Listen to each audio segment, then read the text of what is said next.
Buenas tardes.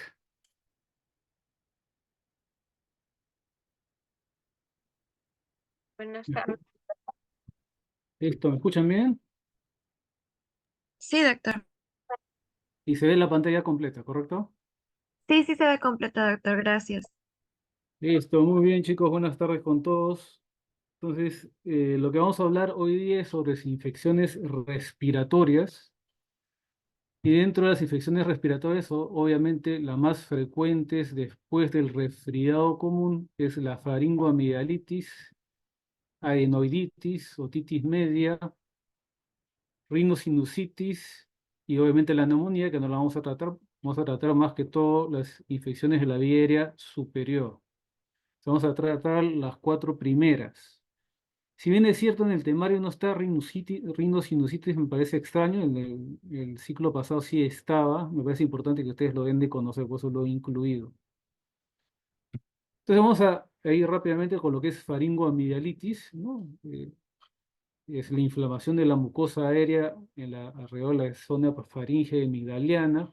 Habitualmente es de origen infeccioso, es un cuadro agudo, febril, y la causa más frecuente en pediatría de lejos es la viral, ¿correcto? La causa más frecuente es viral. Acá ven ustedes todos los virus que pueden producir faringoamigdalitis, comenzando por el rinovirus, que es el virus del resfriado común, llegando hasta el SARS-CoV-2. Pero recuerden que también ha habido otros coronavirus que siempre nos han acompañado y que iban causando faringoamigdalitis, llegando a virus más agresivos como la adenovirus, que produce también compromiso conjuntival.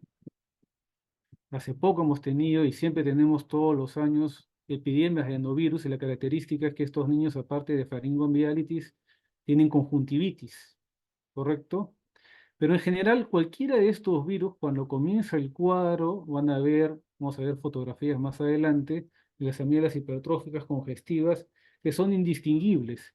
Y en el transcurso de los días se presentan características que nos permiten diferenciar, por ejemplo, el caso del enterovirus, días después de esta fase aguda, común en todas las faringoamigdalitis agudas, se comienzan a aparecer las lesiones ulcerativas en la orofaringe que son dolorosas y no permiten que el niño coma, ¿no? La llamada Pargin, producida por el Coxsackie, ¿no? El Coxsackie. Y también hace poco, si tienen ustedes familiares que están en edad escolar, habrán escuchado que acabamos de pasar por una epidemia de síndrome boca, mano, pies, que comienza con una faringoamigdalitis y luego ya comienzan a aparecer las lesiones en la palma de las manos, los pies y la boca, ¿no? Otras causas menos frecuentes pero importantes de faringoamigdalitis viral es la mononucleosis infecciosa. Y esto es interesante porque si ustedes dan antibiótico va a aparecer una erupción. Una forma de distinguir la mononucleosis infecciosa es que hay un gran componente de activación del sistema linfático, adenoideo, o sea, los ganglios básicamente hay una gran adenopatía con hepatoesplenomegalia, ¿no? Nunca olvidar la influenza A y B, estamos en plena epidemia de influenza. Acuérdense ustedes que la influenza fácilmente se contagia y fácilmente se complica con, con la afectación bronquial, crisis asmáticas, bronquiolitis y facilita la neumonía por neumococo, ojo, influenza. Para influenza, que aparte de la faringitis, también produce la clásica tos cruposa o síndrome coqueluchoide, el virus incisional respiratorio, ¿no? Que es el causante principal de la bronquiolitis, como van a ver ustedes más adelante, comienza con una faringitis indistinguible y luego ya comienza a ver el cuadro de broncoespasmo. El metapneumovirus es un virus muy similar al virus incisional respiratorio. Y luego de todos estos procesos, de estas causas etiológicas virales, recién comienzan a aparecer las causas bacterianas.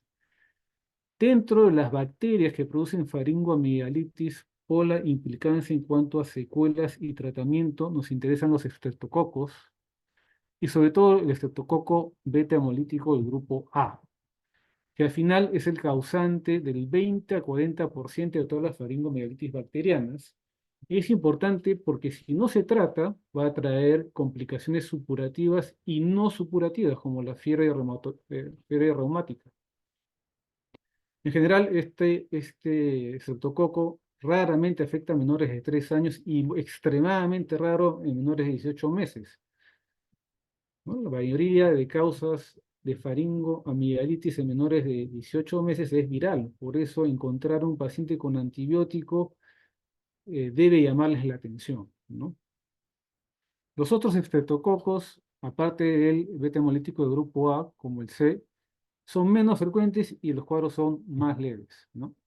Hay otras bacterias, obviamente, que pueden producir faringoamigdalitis bacteriana, pero mucho menos frecuente, una que nos queda un gran problema de salud pública, la difteria, pero ya como está eh, incluida en el esquema de inmunizaciones, las patologías por difteria se han prácticamente desaparecido, ¿no?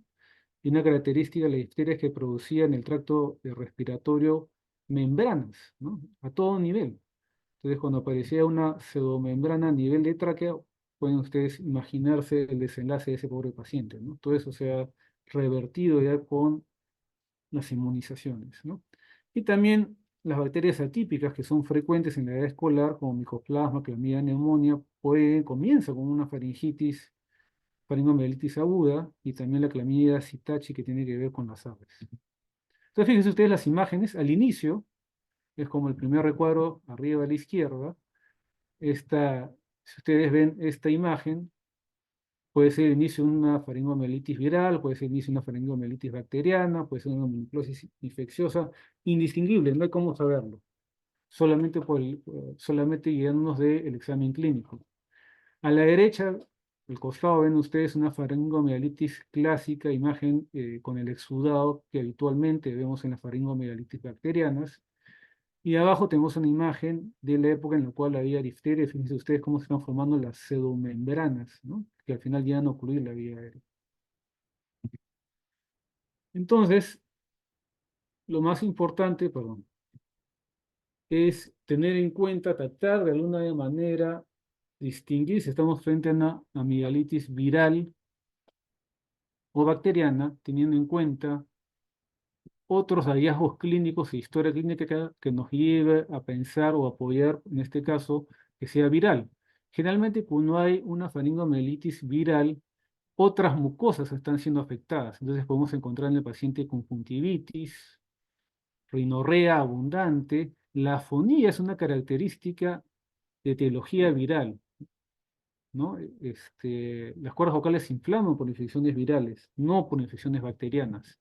También el adenovirus, por ejemplo, no solamente produce problemas respiratorios, sino también simultáneamente afecta otros aparatos, por ejemplo, el aparato digestivo, afecta la mucosa del aparato digestivo y estos pacientes simultáneamente, aparte del cuadro respiratorio, van con diarreas. Entonces, todo ese conjunto de aparición simultánea de síntomas en varios aparatos nos debe llevar a pensar que estamos frente a un proceso viral. También los exantemas, o sea, la aparición de lesiones en la piel, nos debe también orientar hacia un proceso probablemente viral. Y en general los virus producen una gran actividad del sistema linfático, ¿no? Hay adenopatía, hay hepatoesplenomegalia. ¿Cuándo pensar en compromiso bacteriano? Cuando hay un gran dolor a nivel de garganta, ese es uno de los síntomas más llamativos, adenofagia, fiebre alta, ¿no? Estamos hablando básicamente de cuadros que nos hagan pensar, o signos y síntomas que nos hagan pensar de faringoamigdalitis por estreptococo del grupo beta hemolítico. En este grupo, en esta bacteria, también hay un exantema escarlatiforme. El exantema escarlatiforme es un rash de todo el cuerpo. Primero son máculas, luego son pápulas confluentes, sobre todo en los pliegues, ¿no? Estos pacientes también pueden tener náuseas, vómitos, dolor abdominal. Los exudados que hemos visto, igualito que los exudados que hemos visto en la pantalla, en las imágenes previas con el exudado. Podemos ver petequias en el paladar blando y lesiones características pero que son poco frecuentes de encontrar, es la lesión en donut, en el paladar blando y en el paladar duro. Son lesiones con un centro pálido y rodeado de un borde en relieve eritematoso, ¿no? Generalmente la úvula está afectada, está hematosa. Hay enopatías cervicales, sobre todo anteriores, que son dolorosas. Recuerden ustedes que esta es una patología más de edad escolar. Es raro verlo en pacientes menores de 3 años. ¿Cuáles son las complicaciones no supurativas de una faringoamigdalitis estreptocócica del grupo beta hemolítico de grupo A? Dos principalmente, la fiebre reumática y la glomerulonefritis postestreptocócica, que la van a ver ustedes en otras clases.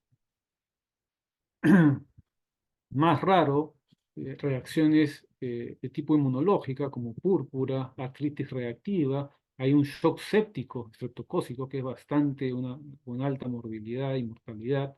Incluso hay un síndrome neuropsiquiátrico, el PANDAS, síndrome neuropsiquiátrico, producto de la reacción frente a la infección por estreptococo del grupo hemolítico.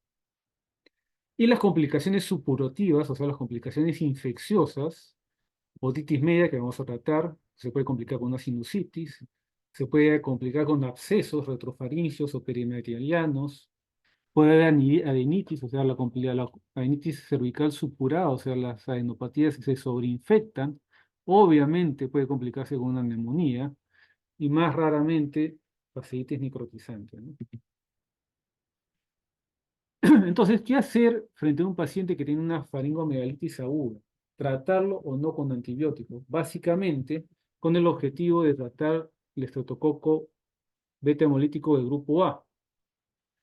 Entonces, si tenemos un paciente de 3 años o menos o menor edad, con una clínica compatible y con antecedente epidemiológico, o sea, de que algún familiar cercano haya tenido o tenga una faringoamigdalitis estreptocócica por grupo hemolítico grupo A, todas esas características nos llevan a plantear que probablemente este niño menor de 3 años tenga también un cuadro de faringoamigdalitis por beta hemolítico, y lo que recomiendan las sociedades, sobre todo en infectología, es no dar antibiótico inmediatamente, sino comprobar con pruebas microbiológicas que estamos frente a este agente.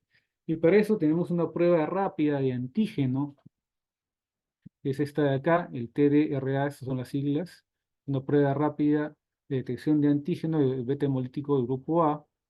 Esta prueba se toma con un hisopado a nivel de la orofaringe y de las amígdalas, y la prueba tiene una alta sensibilidad y especificidad, y el resultado lo tenemos en 5 a 10 minutos.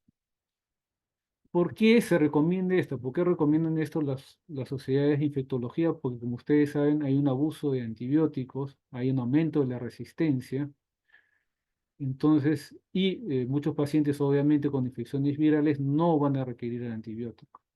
Entonces, esto es lo ideal. Si la prueba es positiva, se da tratamiento antibiótico; si es negativa, solamente se hace seguimiento al paciente. En el grupo de niños mayores de 3 años con una clínica compatible, sin síntomas que nos hagan pensar en infección viral, con antecedente epidemiológico de contacto con familiares cercanos que tengan faringoamigdalitis por estreptococo beta hemolítico, o que hayan tenido antecedentes de tener fiebre reumática o glomerulonefritis postestreptocócica, se recomienda realizar la misma prueba. Si es positiva, obviamente se da antibiótico; si es negativa, seguimiento. Pero ¿qué pasa si es que no tenemos la prueba, esta antigénica rápida a la mano, y tenemos una fuerte sospecha clínica por el cuadro clínico y por el antecedente epidemiológico de que estamos frente a un paciente con faringoamigdalitis por estreptococo beta hemolítico de grupo A? Lo que se recomienda es hacer un hisopado para cultivo. El problema de cultivo que es que el resultado demora de 24 a 48 horas, ¿no? Entonces, dependiendo del estado del paciente, se toma el cultivo y se inicia el tratamiento con un control en 48 horas para confirmar el diagnóstico. Si el paciente está estable, lo recomendable es, y es un paciente que no se va a perder, es citarlo en 48 horas y verlo con el resultado. La ventaja, aparte de hacer un cultivo, es de que si el paciente tiene una respuesta mala al antibiótico y está efectivamente infectado por esta bacteria, el cultivo viene además con el antibiograma. Entonces, si tenemos necesidad de rotar antibiótico, vamos a tener la seguridad de qué antibiótico dar. Eso es lo importante. Entonces, en la medida de lo posible, siempre tratar de realizar cultivos de las amigdalitis con exudado, sobre todo si estamos pensando en en un estreptococo beta hemolítico. ¿Cuál es el tratamiento? Las penicilinas, ¿no? La resistencia a penicilinas, felizmente, en el Perú es bastante baja aún. Es el tratamiento de elección. Obviamente la penicilina benzatínica, la potásica, esta es poco comercial, va a ser difícil que ustedes encuentren en el mercado y es por eso que lo que está más a la mano y es la primera alternativa es la amoxicilina. No es lo que más usamos, la amoxicilina, dosis de 40 a 50 miligramos kilo día, cada 12 horas habitualmente lo que usamos por 7 a 10 días. Obviamente hay niños que no toleran la vía oral, una alternativa bastante práctica, pero obviamente dolorosa, es administrar intramuscularmente una sola dosis de penicilina benzatínica, la dosis que ustedes están viendo en pantalla, y con eso se soluciona el problema. En caso de pacientes que son alérgicos a la penicilina, o sea, que tienen reacción, sobre todo alergia retardada, se puede dar una cefalosporina de primera generación, como el cefadroxilo. Y si tienen una reacción alérgica inmediata, o sea, que hace angioedema, hace urticaria, ¿no? Las opciones que más frecuentemente utilizamos son los macrólidos como la citromicina o la clindamicina. ¿Hasta ahí alguna pregunta de faringoamigdalitis? Sí, doctor, una pregunta. Sí, El tratamiento, bueno, todo este listado de tratamientos se haría en caso sea faringoamigdalitis por estreptococo beta hemolítico grupo A solamente. correcto, correcto. O también, Ese es el objetivo principal, porque es el que trae más consecuencias. Como te digo, ya, las otros estreptococos, que son los más frecuentes, también pueden producir un cuadro, pero es más leve. O sea, no quiere decir que no los puedes tratar, sí los puedes tratar si estás seguro que es bacteriano. Pero recuerden que la causa más frecuente de lejos es viral. Sobre todo, si son niños que tienen sus vacunas completas. Entonces, el objetivo es tratar de no hacer un abuso de antibióticos. Ese es por eso es que básicamente la mayoría de guías que ustedes revisen de faringoamigdalitis se van a enfocar en estreptococo beta hemolítico del grupo A porque es el que puede traer complicaciones, ¿no? doctor, en todo caso el tratamiento para, si es etiología viral sería sintomático nada más. Nada más, sintomáticos y obviamente pues cualquier paciente febril debe ser revaluado a las 48 horas, ¿no? Entonces ese es uno de los problemas que tenemos, que muchos pacientes se pierden, pues. Entonces si están, por ejemplo, en un escenario que ya se les viene ahorita, que es el serum, que tiene una población a lo mejor que no está cerca, que no va a regresar. Entonces ustedes tienen que ahí evaluar riesgo-beneficio, ¿no?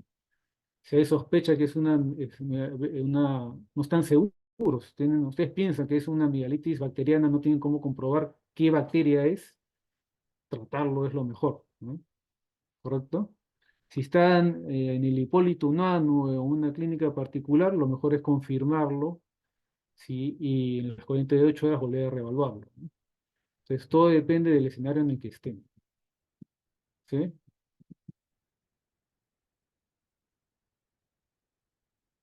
Doctor, buenas tardes. Una pregunta. Sí.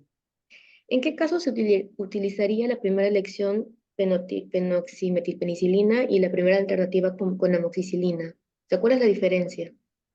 No, la diferencia no es ninguna diferencia. Lo que pasa es que la primera, como les dije, la primera elección, lo que pasa es que no es muy comercial. Ah, ok, ¿Verdad? ya, ya. O sea, Ustedes van a la farmacia, vayan a buscar fenoximeticilina o benzatina vía oral y no van a encontrar. Les Ya, ya, aseguro doctor, que gracias. se pasean por las farmacias, todas las farmacias que hay alrededor del hospital, por ejemplo, no van a encontrar ni una.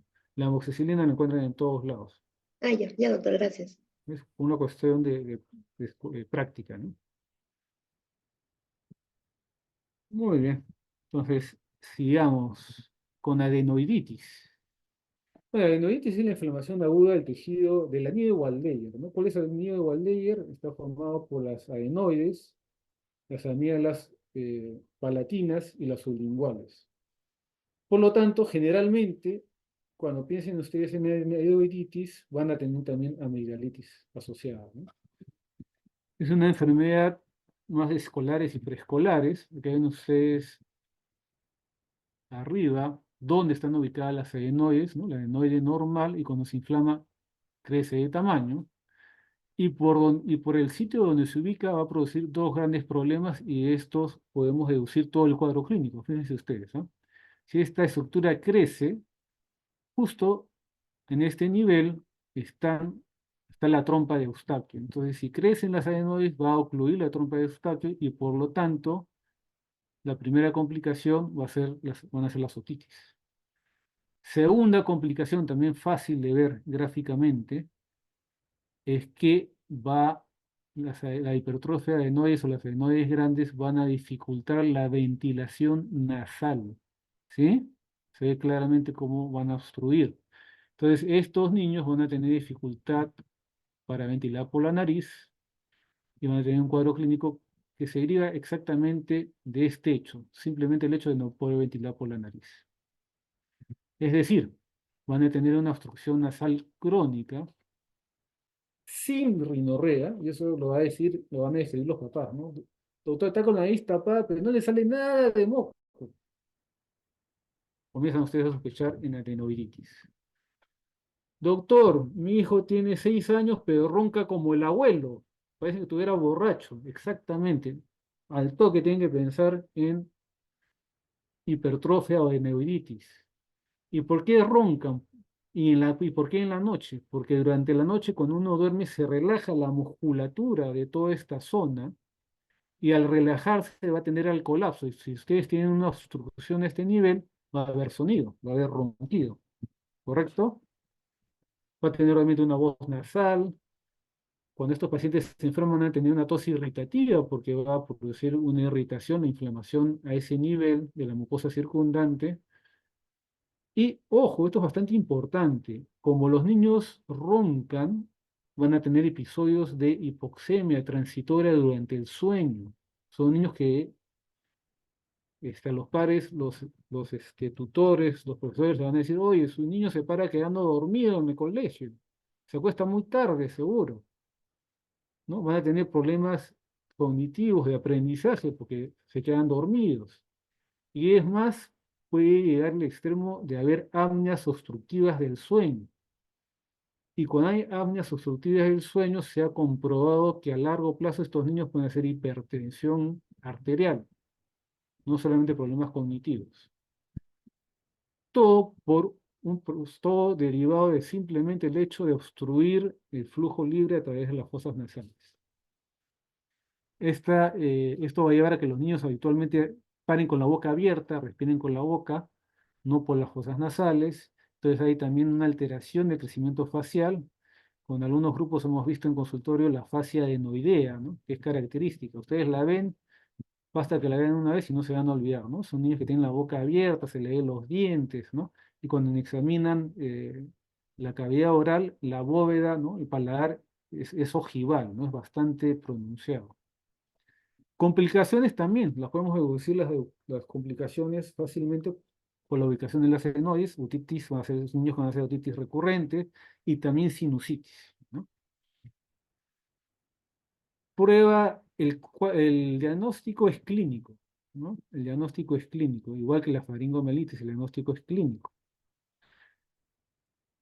Pruebas auxiliares, las más utilizadas, es la radiografía de Kaun faríngeo que ven ustedes acá, pero esto está quedando en desuso, entre comillas, porque se ha visto que no hay una relación entre la imagen y el cuadro clínico. Y aparte recuerden ustedes que la radiografía es una foto, por decirlo así, en dos planos, ¿no? De dos dimensiones nada más, no vemos profundidad.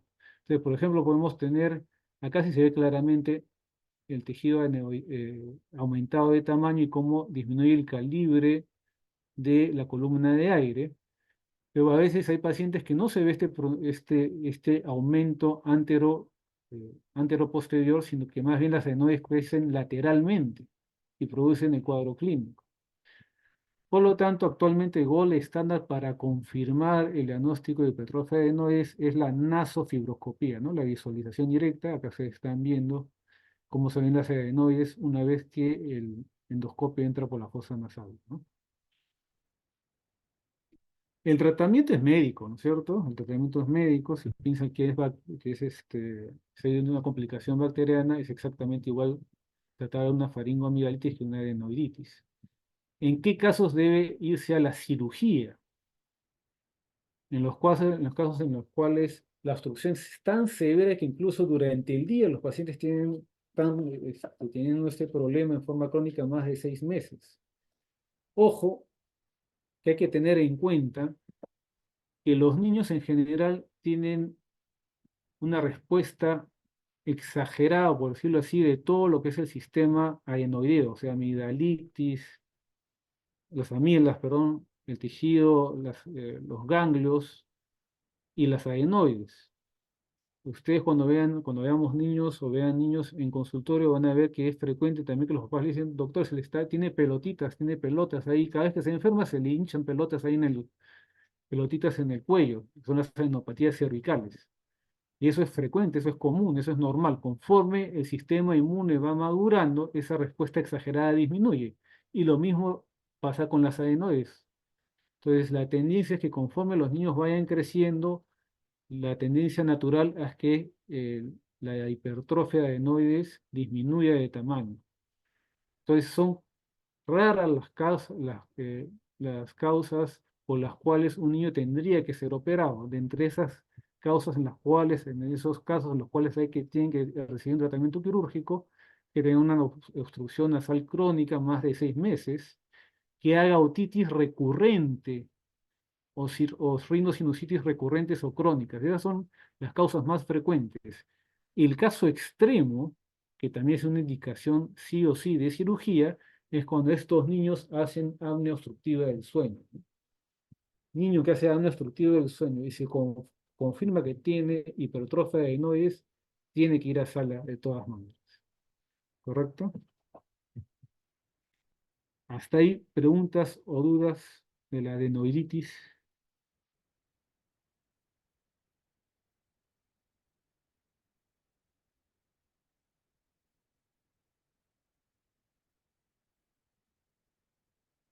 ¿No? ¿Ninguna?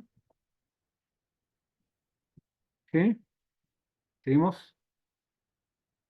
Por favor, si tienen alguna duda, pregunta, me la dicen en voz, porque por algún motivo no puedo leer los comentarios. Listo, seguimos entonces con la rinosinusitis. La rinosinusitis también es una patología frecuente que vemos en pediatría. Eh, bueno, obviamente es la inflamación no solamente de la mucosa nasal, sino de los senos paranasales. La causa más frecuente es infecciosa, pero ojo, que hay un factor importante alérgico, sobre todo en nuestro país y sobre todo en Lima, es frecuente la rinosinusitis de tipo o etiología alérgica. Dentro de las causas infecciosas, de lejos, fíjense ustedes, más del 90% son virales, pero sí se puede comenzar como virus y sobreinfectarse y convertirse en bacteriana.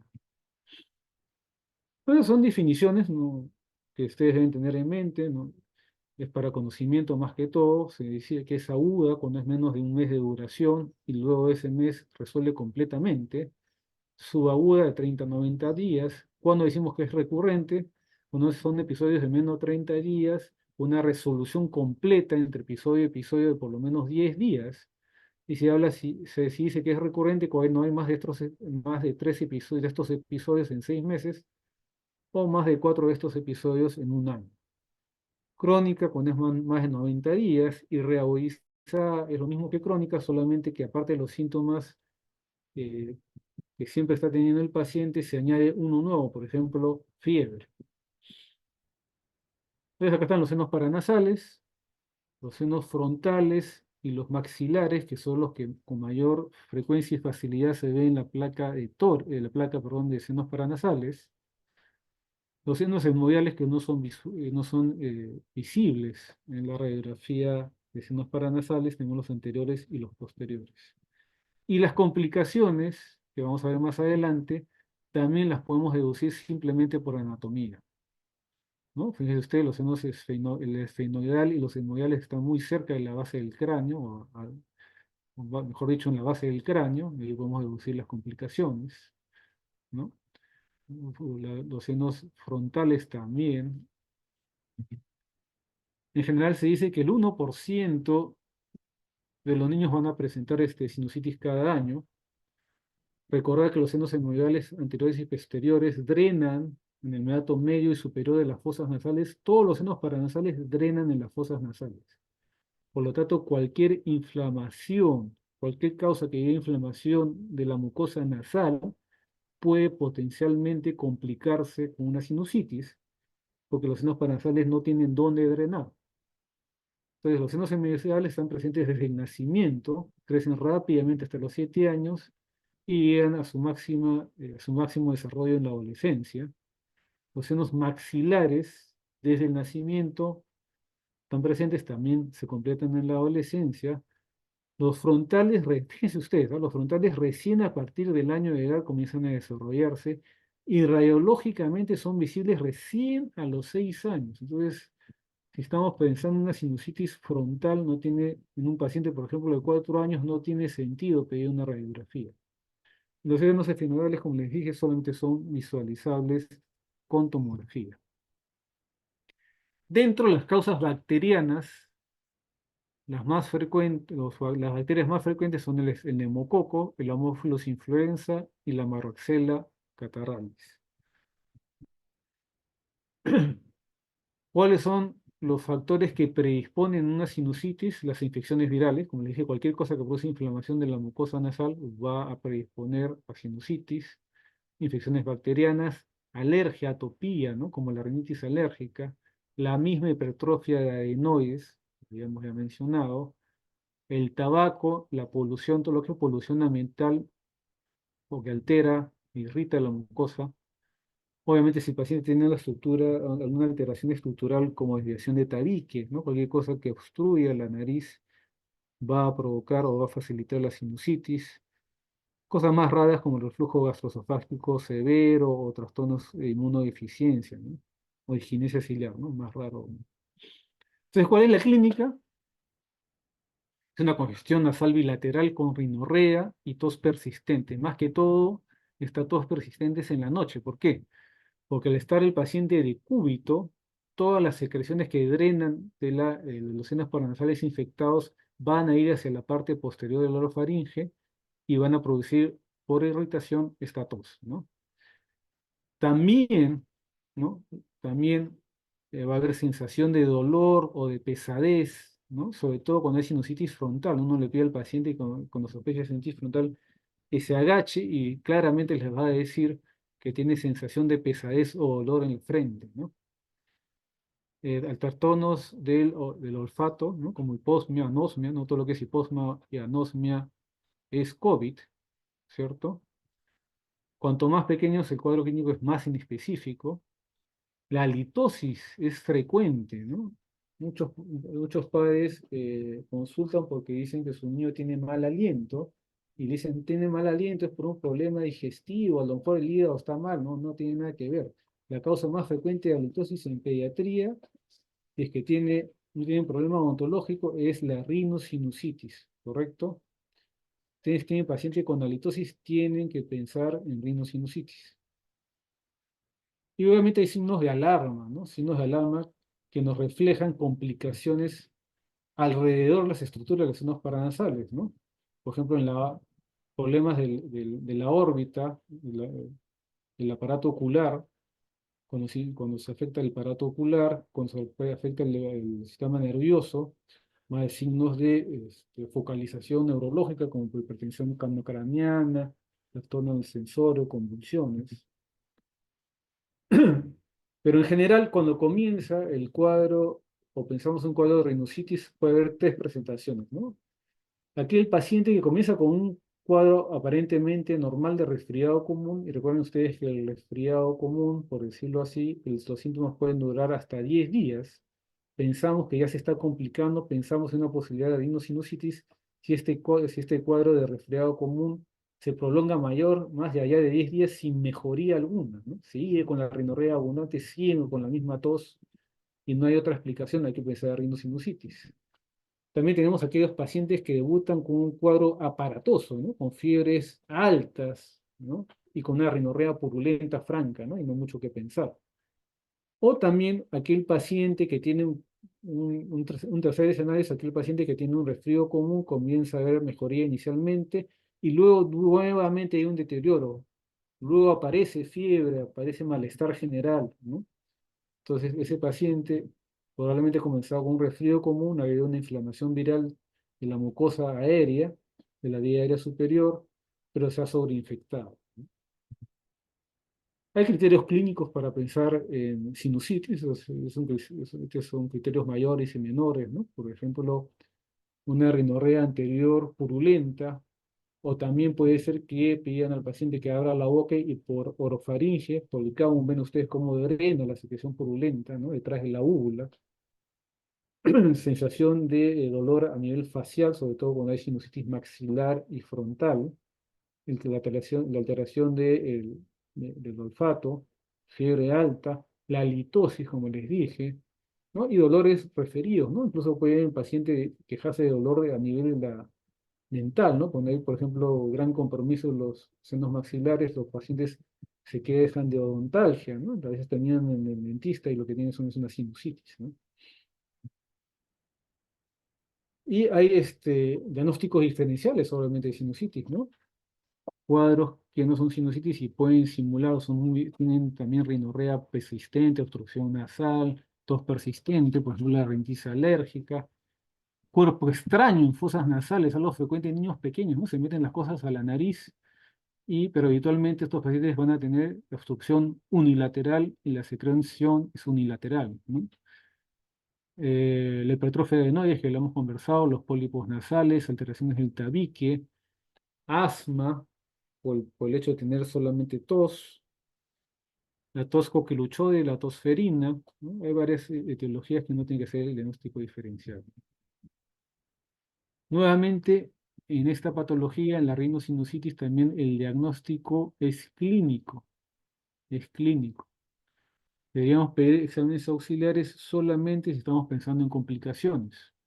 Obviamente, pues el gold estándar sería tener una muestra directa del seno paranasal de esta secreción purulenta y mandarla a cultivo, pero obviamente eso es bastante invasivo, ¿no?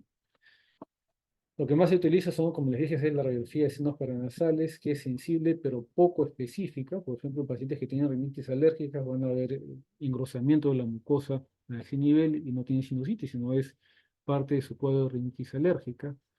La imagen más específica, pero poco frecuente, que confirma con una radiología la sinusitis es el nivel hidroaéreo.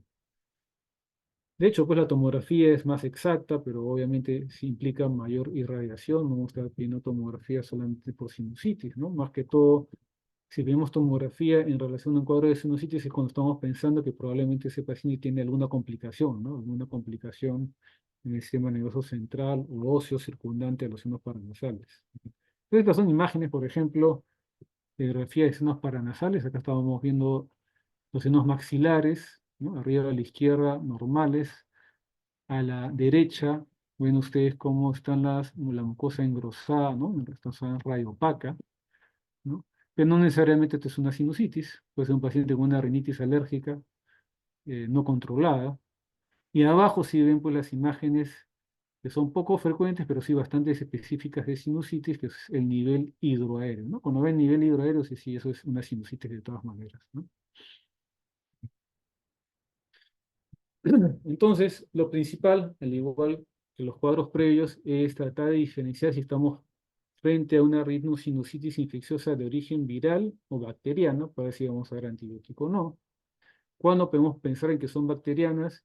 Cuando los síntomas duran más de 10 días sin mejoría alguna, o cuando son síntomas severos, ¿no? Fiebre muy alta, hay una secreción purulenta franca, hay un dolor pues, facial intenso, o cuando hay una evolución clínica desfavorable, ¿no? Que pasa, el paciente está con un resfriado común, por ejemplo, en lugar de mejorar, comienza a tener nuevamente fiebre, comienza a tener nuevamente cefalea y aumenta la rinorrea, ¿no? O cambia de coloración la rinorrea, ¿no? Eso también es un dato bastante frecuente. Inicialmente uno le pregunta en la anamnesis, ¿y cómo era el moquito? ¿Cristalino, doctor, transparente? Eso fue hace 10 días cuando comenzó, pero desde hace 2 días, doctor, ya sale continuamente de color amarillo o verdoso. Entonces, ustedes tienen que plantear ahí que están frente a una rinosinusitis. Tratamiento, bastante similar que los cuadros anteriores. Primera elección, la amoxicilina, nuevamente. Pero fíjense ustedes que la dosis es más alta, 80-90 miligramos kilo día. Recuerden ustedes que para faringoamigdalitis es 50 en promedio, 50 miligramos kilo día.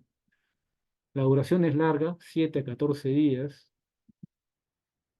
y debe darse por lo menos 48 a 72 horas, ¿no? No rotar antibiótico antes de las 72 horas. Tratamiento coadyuvante es en los lavados nasales. Los lavados nasales son bastante útiles para controlar la infección y ayudar a la recuperación del paciente con rinosinusitis. Corticoides intranasales solamente si es un paciente con rinitis alérgica, además de, y no tiene cabida en el tratamiento de la rinosinusitis el uso de antihistamínicos, mucolíticos, descongestionantes o vitaminas. ¿En qué casos dar, por ejemplo, de frente amoxicilina clavulánico en aquellos pacientes que tienen una rinosinusitis severa? O sea, aquel paciente que tiene fiebre de frente de 39 grados, que luce tóxico, y la edad, ¿no? Paciente menor de 2 años tiene riesgo por la edad de hacer una rinosinusitis severa. O, otra cosa importante, recuerden ustedes que siempre en la anamnesis hay que preguntar qué medicinas ha estado recibiendo. Por ejemplo, si ha estado recibiendo recientemente amoxicilina, no sería una buena idea comenzar un tratamiento. Por ejemplo, puede ser que haya estado recibiendo amoxicilina o una faringoamigdalitis una semana anterior, o ya se le complicó una rinosinusitis, entonces para esa rinosinusitis no van a dar pues amoxicilina, ¿no? La elección sería amoxiclavulana.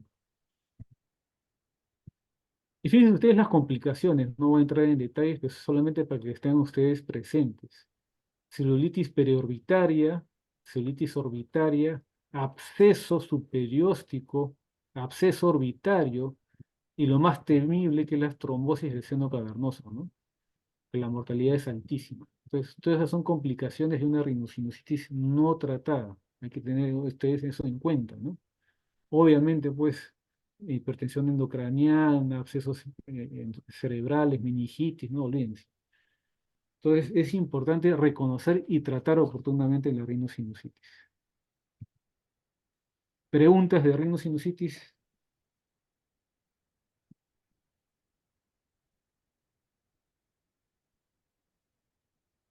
¿Sí? ¿Hasta ahí claro? Chicos, ¿están ahí? ¿Me están escuchando? Sí, doctor. Sí, Sí, Ah, doctor. ya, ya. Pensé, a lo mejor dije, ya se me desconectó el internet y estoy hablando solo. Bueno, y terminamos con otitis media. La otitis media, pues, es la infección del oído medio, con presentación de exudado en esa zona, y todo el cuadro clínico va a derivar de la presencia del exudado en el oído medio, ¿no? Igualmente, puede catalogarse como persistente, recidivante o recurrente, ¿no? Crónica, cuando es más de 3 meses. Esos son ya cuadros que ustedes probablemente no lo van a manejar, no son cuadros que ustedes deben derivar ya al otorrino, ¿no?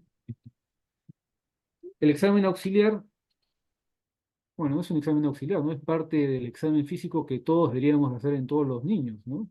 Aparte de tener su linterna para ver la cavidad oral,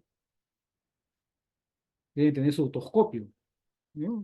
Hasta en la emergencia debe tener uno un otoscopio, ¿no? Entonces, a la mano izquierda ven ustedes la membrana timpánica normal y a la mano derecha la otitis, la imagen clásica de una otitis media, ¿no? Con la membrana timpánica hiperémica y abombada, ¿no? Ustedes ven esa imagen, cuando hacen el examen otoscópico ya no hay duda, esa es una otitis media.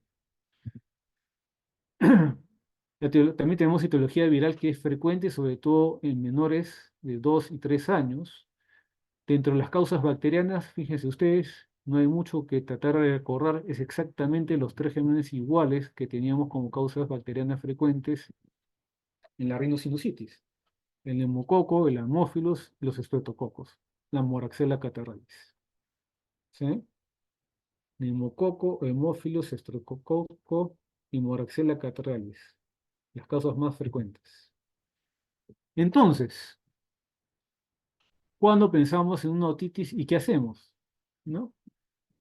Pensamos en una otitis cuando tenemos un paciente con un cuadro catarral que luego se complica y comienza a tener dolor de oído, y en la otoscopía vemos la imagen que les acabo de presentar. Entonces ya es una otitis confirmada, cumple los 3 criterios y le damos tratamiento antibiótico. Puede ser pues que, por ejemplo, se nos malogró el otoscopio, tenemos todo lo demás, entonces estamos frente a una otitis probable. También con un antecedente catarral previo, también se inicia un tratamiento antibiótico, ¿no? Pero hay que tener en cuenta, como les dije, pacientes o factores de riesgo de hacer una otitis media aguda complicada.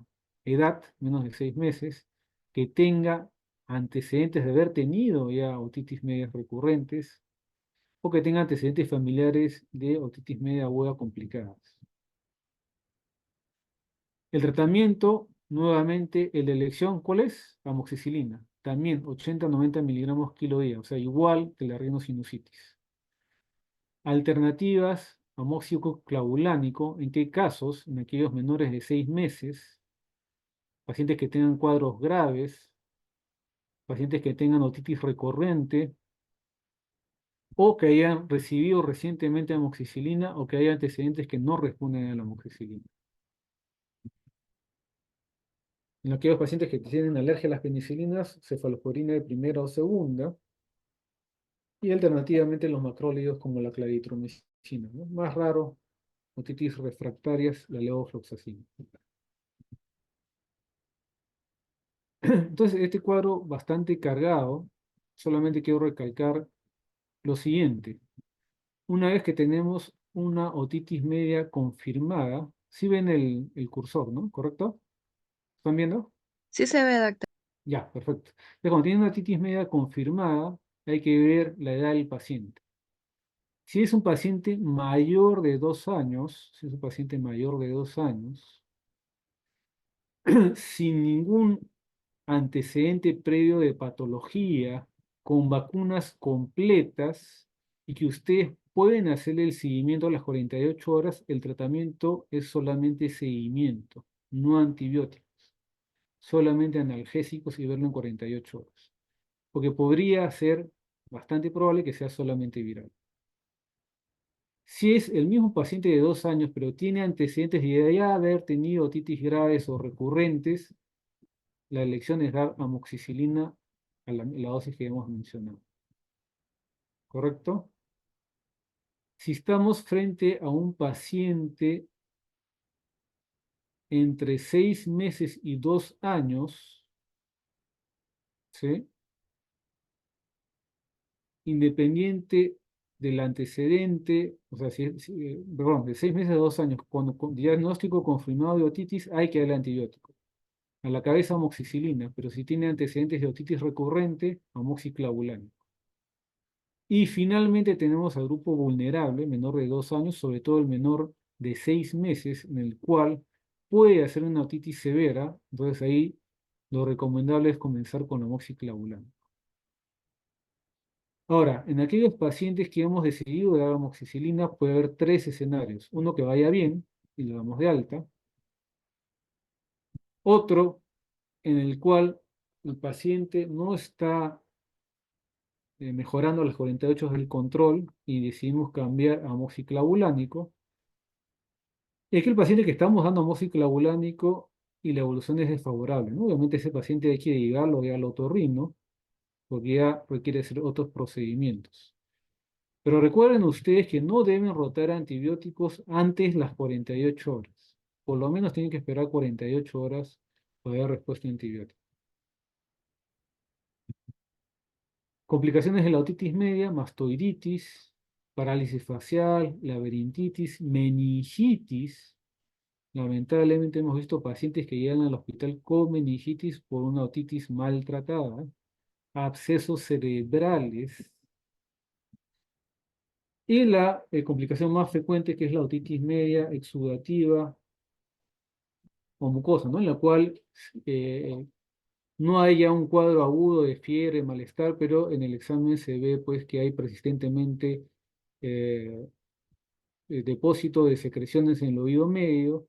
Y el problema con estos niños es que van a tener problemas de la audición, ¿no? Y cuando un niño tiene problemas de la audición, tiene problemas de aprendizaje, ¿no? Entonces, ese ya es un tratamiento que lo ve el otorrino porque habitualmente se tienen que poner ya tubos de ventilación, ¿no? Para drenar eso. Es la complicación más frecuente, ¿no? La otitis media exudativa. Muy bien, chicos. ¿Alguna duda, pregunta?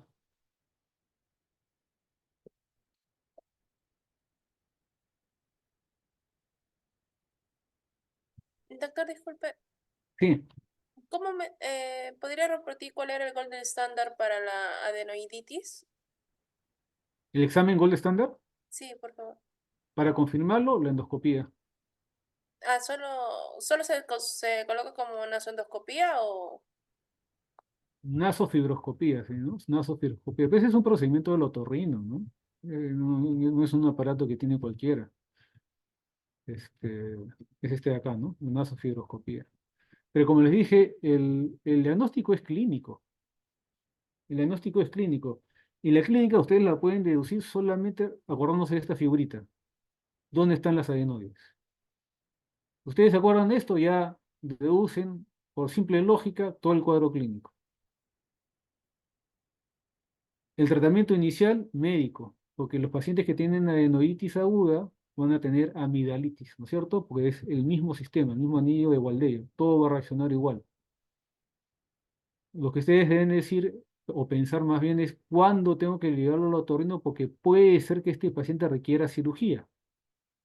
¿Cuándo? Cuando haya apnea obstructiva del sueño, eso es lo más importante, o cuando tenga historia de otitis y de rinosinusitis, ¿no? Paciente que me está haciendo otitis o otitis media y rinosinusitis recurrente, pues tengo que pensar que a lo mejor tiene hipertrofia de adenoides y requiere cirugía, porque si no me va a seguir haciendo las otitis, me va a seguir haciendo la sinusitis. Eso es lo principal. ¿Cuándo debo, que ustedes deben tener presente, ¿no? ¿Cuándo sospecho yo de que este paciente pudiera requerir un tratamiento quirúrgico por el otorrino? Ah, ya. Gracias, doctor. Otra pregunta, duda.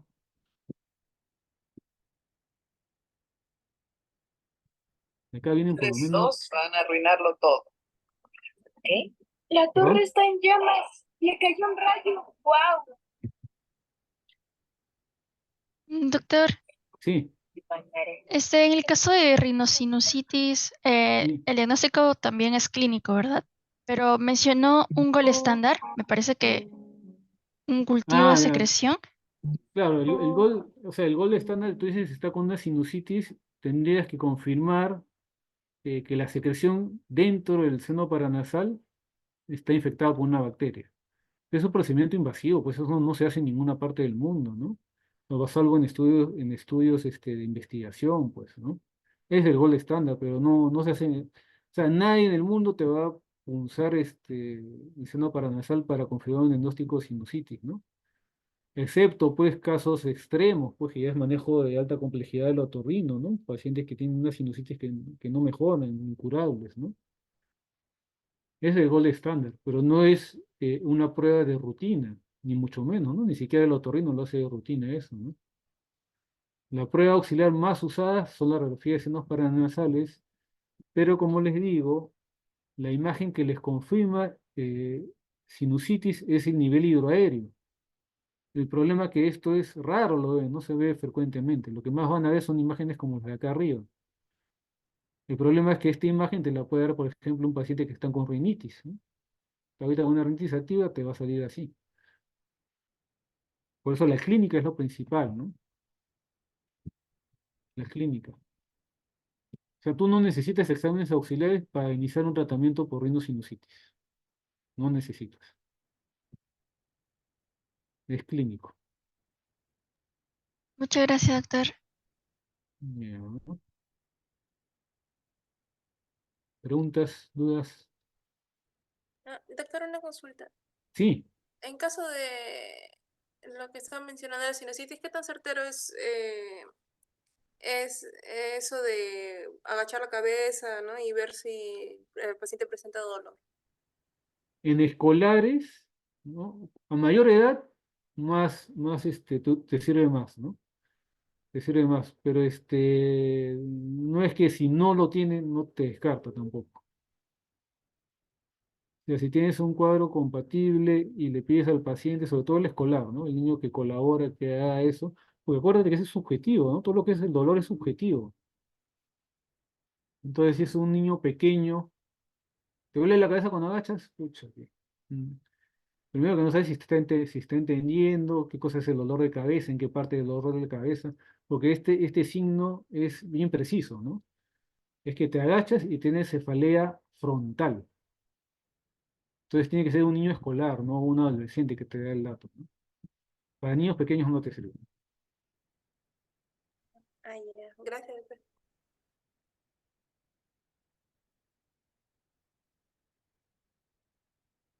¿Qué más? ¿Preguntas, dudas? Acá vienen 20 preguntas por lo menos, ¿no? La mitad del examen es esta charla. No, mentira. Pero Doctor, es, disculpe, sí, había mencionado en otitis media una serie de indicaciones de amoxicilina con ácido clavulánico, menores de sí, 6 meses. ¿Podría repetir esa parte? claro. A ver, ¿dónde está?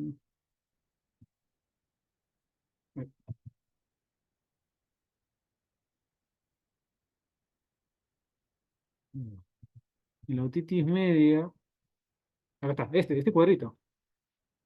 Sí, sí, sí, doctor. Ya, a ver, otra vez, otra vez. Sí, pues este cuadro es un poco cargado, pero bueno, a ver, otra vez. Tiene una otitis confirmada, ¿no? Ya le hicieron la toscopía, cuadro clínico, todavía tiene otitis. Si es mayor de 2 años, niño sano, sin ninguna enfermedad, totalmente inmunizado, y lo pueden ver en 48 horas, solamente tratamiento sintomático. ¿Sí? Porque pudiera ser, hay una alta probabilidad de que este niño totalmente sano, totalmente inmunizado, tenga solamente una otitis viral, no requiere antibióticos. ¿Sí?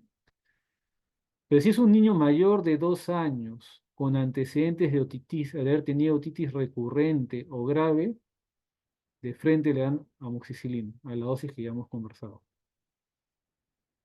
¿Sí? Ese es el mayor de 2 años. A este mayor de 2 años, si le damos la amoxicilina y a las 48 horas tiene una evolución desfavorable, ¿qué vamos a hacer? Amoxiclavulánico. ¿Sí? ¿Hasta ahí estamos?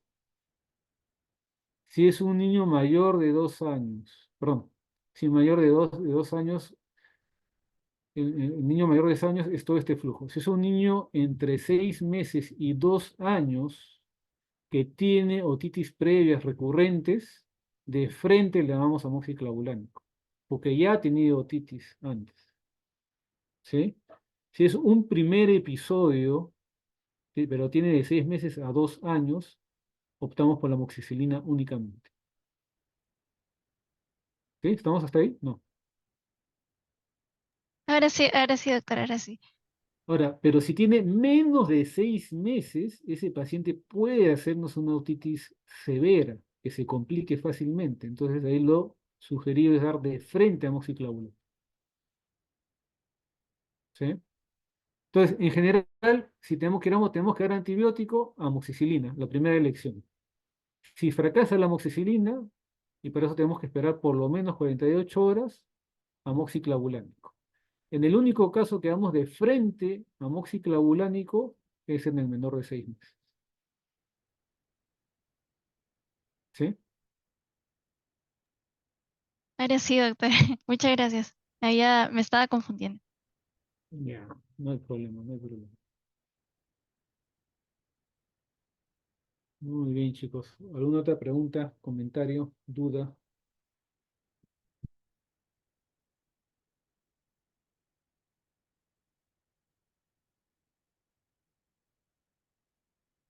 ¿Sí? ¿Todo claro? Sí, doctor, todo claro. Muy bien, pues chicos, entonces hasta ahí es la clase y conmigo vamos a tener el siguiente viernes 2 clases, asma y tuberculosis pulmonar. ¿Ya? Hemos hecho un cambio, ya la doctora lo sabe de este cambio.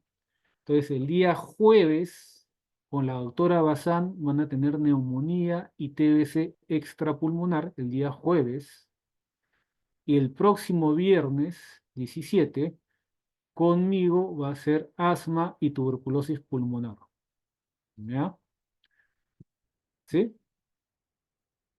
Sí, doctor.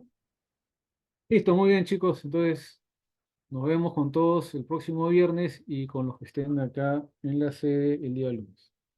Hasta luego. Gracias, doctor. Disculpe, no se olvide de parar la grabación, por favor. Ah, ¿y cómo hago eso? ¿Cómo paro la grabación? A ver, En la parte superior le debe salir como un parte, cuadrito. un cuadrito. Este, sí, sale un cuadrito, pero no sale nada de grabación. Mm, Está viendo mi pantalla, ¿no? No. O ven la lámina nomás. Solo la lámina, doctor. Y ahora, eh, ¿qué hago?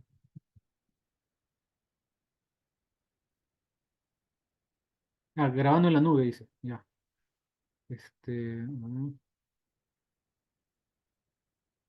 Me sale un cuadrito que dice grabando en la nube, pero no ¿No le sale, sale como un cuadrado para parar o algo? me sale En... pausar me sale. Y al Pa- costado, Anotar. no, en donde está pausar, ahí debe salir como también para parar de grabar. Dice pausar, me voy a poner pausar. No, la dice para, nos ha pausado el compartir la pantalla. No, no es para eso. Mm,